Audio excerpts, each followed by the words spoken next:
એક તરફ ભારતીય જનતા પાર્ટી કોંગ્રેસ યુક્ત થઈ રહી છે. કોંગ્રેસના દિગ્ગજો ભારતીય જનતા પાર્ટીમાં જોડાઈ રહ્યા છે, પરંતુ ભારતીય જનતા પાર્ટીનો કંકાસ દૂર નથી થતો.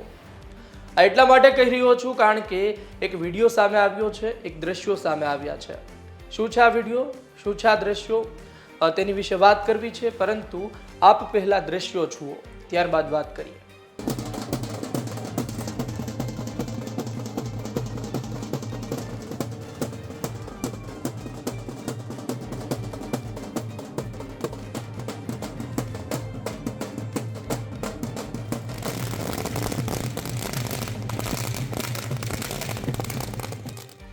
આપણે જે દ્રશ્યો જોયા તેમાં ફટાકડા ફોડવામાં આવી રહ્યા છે.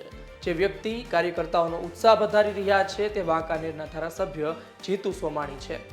આ જીતુ સોમાણી કે જેણે વાંકાનેર કોંગ્રેસનો ગઢ હતો ત્યાં ગાબડું પાડ્યું અને ત્યાં પોતે તેઓ ધારાસભ્ય છે. પરંતુ આટલા બધા ખુશ કેમ છે? ટિકિટ તો પરસોત્તમ રૂપાલાને મળી છે રાજકોટની, પરંતુ આટલો બધો હરખ કેમ? આટલો બધો હરખ શા માટે છે એ સમજવા માટે, એ જાણવા માટે આપે બહુ જૂનો વિડીયો જોવો પડશે અમારી ચેનલનો.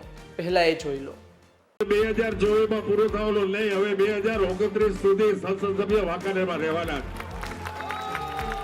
મિત્રો, એક ખેડૂત જ્યારે ભાદરવા મહિનાનો તાપ હોય ને ખેતરથી લીલાનું ગાડું ભરીને આવતો હોય, રેતીવાળો રસ્તો હોય, બળદિયા કાક બળતા બળતા ગાડું ખેડતા હોય, પણ નીચે જો એક શ્વાન કરી જાય તો એના મનમાં એમ હોય ગાડું હું ઢળ્યું. પણ ગાડું ઢળે છે અમારા ગૌના પુત્રો, જેને નંદી કહી શકાય એવા, જ્યારે ખેડૂતને હંમેશા વફાદારી કરતા એવા બળદિયા આપણા, ગમે એવી રેતી હોય, ગમે એવો રસ્તો હોય, ગમે એવો હિલ હોય, પણ એને ગાડાને કોઈ પાછું પડવા દીધું નથી. તો મિત્રો, શ્વાને પણ એવું ન વિચારાય કે ગાડા નીચે હું છું, ગાડું આખું ઢળ્યું. ઉંમરના હિસાબે ઉંમર થઈ ગઈ છે એટલે એના કાર્યો અને ઉંમરના હિસાબે તેને એવું લાગી રહ્યું હોય કે એના પગ નીચેથી ધરતી સરકી રહી હોય, તો આવી રીતે કદાચ ઉંમરના હિસાબે બપાટને લવારો કરે, એ સ્વાભાવિક છે. આપે આ વિડીયો જોયો, તેમાં જે પહેલા વાત કરતા હતા તે મોહન કુંડારિયા કે જેની ટિકિટ કપાઈ છે. બીજા જે હતા તે જીતુ સોમાણી કે જેઓ હાલ ઉત્સાહમાં છે, ખુશ છે. જૂની અદાવત, જૂનો ગુસ્સો, જૂનો ઝઘડો આજે જીતુ સોમાણીને યાદ આવી રહ્યો છે. મોહન કુંડારિયાની રાજકોટ લોકસભા પરથી ટિકિટ કપાણી, પરસોત્તમ રૂપાલાની ટિકિટ મળી, જેના પરિણામે જીતુ સોમાણી ખુશ છે. જીતુ સોમાણીએ પોતાના કાર્યકર્તાઓને બોલાવ્યા અને તેનો જશ્ન મનાવ્યો. વાત ત્યાં અટકી ન હતી, પરંતુ પુરુષોત્તમ રૂપાલા આવ્યા છે તેને લઈને પણ કેટલીક વાતો કહી છે. શું કહ્યું સાંભળો. રૂપાલા સાહેબ કેન્દ્રીય મંત્રી રહી ચૂકેલા છે અને જે રૂપાલા સાહેબનો સ્વભાવ છે એ બધાને સાથે રાખી, બધાની સાથે રમૂજ કરી અને બધા જને ટેસ્ટમાં રાખવાવાળા આપણને ઉમેદવાર મળ્યા છે. રૂપાલા સાહેબ ક્યારેય પણ કોઈ કાર્યકર્તાને ધમકી નહીં આપે કે કોઈ કાર્યકર્તાને ગાળો નહીં દે.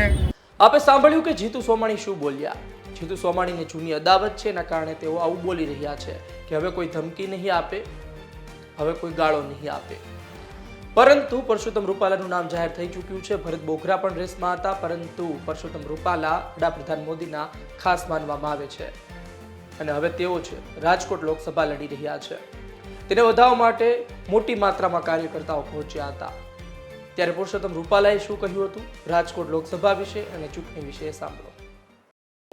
પાર્ટીના કાર્યકર્તાઓ, નગરજનોએ જોશભેર સ્વાગત કર્યું છે. તમામનો હૃદયપૂર્વક આભાર માનું છું. વર્તમાન સાંસદ ભાઈ શ્રી મોહનભાઈ રાજકોટના સીમાડેથી મારી સાથે જોડાઈ અને આ કાર્યાલય સુધી મને લઈ આવ્યા છે. મારા માટે ખુશીનો વિષય છે રાજ્યસભાના મારા બે સાથીદાર એ આ લોકસભા ક્ષેત્રની અંદર મારી સાથે આ કાર્યક્રમમાં જોડાણા છે. આદરણીય રામભાઈ, આદરણીય કેસરીસિંહજી, મોરબીના ધારાસભ્ય કાંતિભાઈ, વાંકાનેરના ધારાસભ્ય જીતુભાઈ, મોરબીના ધારાસભ્ય ટંકારાના ધારાસભ્ય દુર્લભજીભાઈ અને રાજકોટના ધારાસભ્ય ભાઈ શ્રી ઉદયભાઈ, રમેશભાઈ ટીલાળા, દર્શિતાબેન, આ સગળી ટીમ, મેયર શ્રી ભાનુબેન, અમારા મંત્રીશ્રી, રાજકોટ નગરના અધ્યક્ષની રાહબરી નીચે સમગ્ર રાજકોટ નગરના કાર્યકર્તાઓ, કોર્પોરેટરશ્રીઓ, ચેરમેનશ્રીઓ, સામાજિક આગેવાનો વિશાળ સંખ્યામાં એક જ દિવસની નોટિસમાં આટલો સુંદર કાર્યક્રમ આયોજન કરવા માટે હું રાજકોટની અને જિલ્લાની ટીમને અભિનંદન આપું છું. આજે હું રાજકોટની ધરતીને પ્રણામ કરવા માટે આવ્યો છું. રાજકોટના કાર્યકર્તાઓને વંદન કરવા માટે આવ્યો છું અને મેં કહ્યું તે પ્રમાણે ચૂંટણીની જાહેરાત બાદ રાજકોટ નગરની અને જિલ્લાની અમારી ટીમ જે કાર્યક્રમો ઘડશે એ કાર્યક્રમોમાં હું પણ એક કાર્યકર્તા તરીકે જોડાઈશ. મિત્રો, અમે સૌ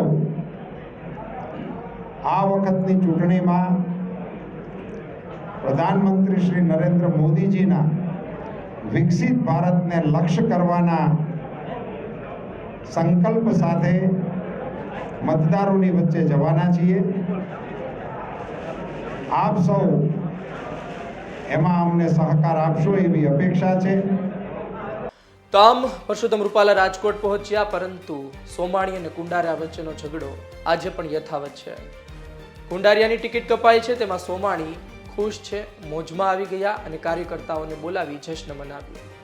આ દ્રશ્યો વાયરલ થઈ રહ્યા છે. લોકો કહી રહ્યા છે કે ભારતીય જનતા પાર્ટી એક તરફ વાતો કરે છે કે તેની પાસે 156 બેઠકો છે, એક તરફ વાત કરે છે કે કેન્દ્ર સુધી તેમની સરકાર છે, પરંતુ કોંગ્રેસના લોકોની પણ જરૂર પડે છે અને આંતરિક વિખવાદ આજે પણ યથાવત છે. આ જૂનો વિખવાદ છે, આજે પણ શાંત થઈ શક્યો નથી. હવે જોવું રહ્યું આવનાર સમયમાં પરસોત્તમ રૂપાલા શું કરે છે. પરસોત્તમ રૂપાલા જો સાંસદ બને છે તો સોમાણી અને કુંડારિયા વચ્ચેનો જે આ ઝઘડો છે તે શાંત કરી શકે છે કે નહીં. બંને મોટા નેતાઓને એક મંચ પર લાવી શકે છે કે નહીં. બંને મોટા નેતાઓને એક સોફામાં બેસાડી શકે છે કે નહીં. જોવું રહ્યું આવનાર સમયમાં શું થાય છે. પરસોત્તમ રૂપાલા આ બંનેને એક કરવામાં સફળ થાય છે કે નહીં. સમય બતાવશે. આ વિડીયો પસંદ આવ્યો હોય તો લાઈક શેર કરવાનું ચૂકતા નહીં. મને આપશો રજા. નમસ્કાર.